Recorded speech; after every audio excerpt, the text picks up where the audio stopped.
Good evening, here we're doing a short video of my Lotus Elise S2.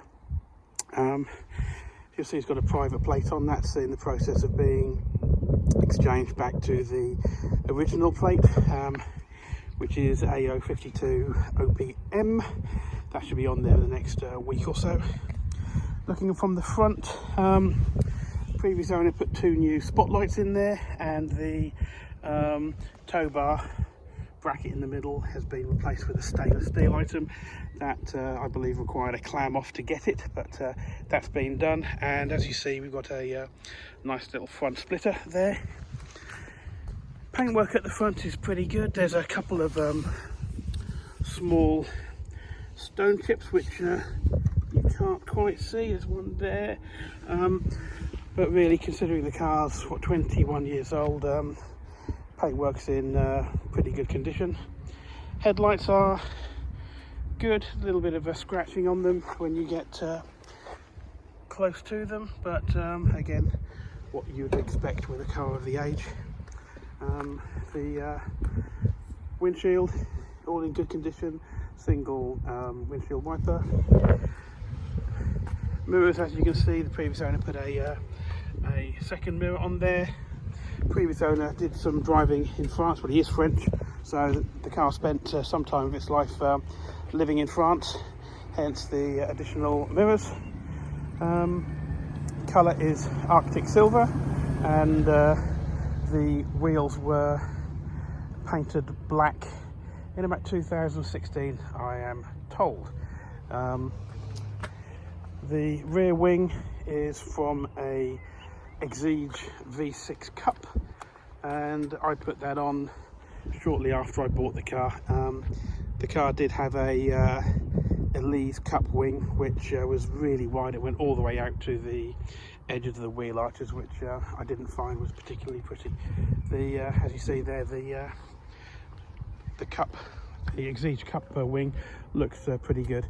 Exhaust is a Lurini Sports exhaust, and as you'll hear in a minute when I start it up, it gives quite a nice noise indeed. Tyres all round are Yokohama Advan Nuvo or Neovo, separate sizes for front and back. You might see a bit of dusting on the side. That's just because I gave it a polish the other day, and I've managed to miss it with my polishing rag. So there you see a bit of dust there, and that comes out quite nicely. Side flanks here. This is the area where people say you'll see osmosis, because it's a flat area, but no osmosis there. Inside here is where the engine resides. As you see, it's a what looks like a standard 1.8 Rover engine. Previous owner says that this has been ported, so I believe it's got bigger valves in there, and the head gasket has been replaced with a heavy duty one. The throttle body is 52mm, slightly larger than the 48mm standard, and it did have a K&N air filter in there, which is too noisy, so I've replaced that and put the standard airbox back in place. In the boot, just some bottles of various oils and stuff which the previous owner has left in there. I think there's a can of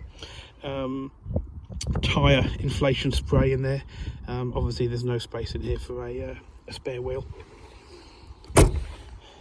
Also, you may have noticed that the battery has a isolating switch in there, so rather than let the battery go flat whilst you leave it in the garage for a week or so, or 2 weeks, you can isolate the battery so that when you come back to it later on, it's ready to go. Tyres, as you see, are in pretty good condition. There's about 5mm tread on the front and rears, about 3mm, so perhaps by the end of a good summer those will need replacing. Hood is in good condition. I've been out in the rain with it, and doesn't leak at all, so it's been pretty good. Right, I'm going to stop this one and then we'll do a next video from inside the car.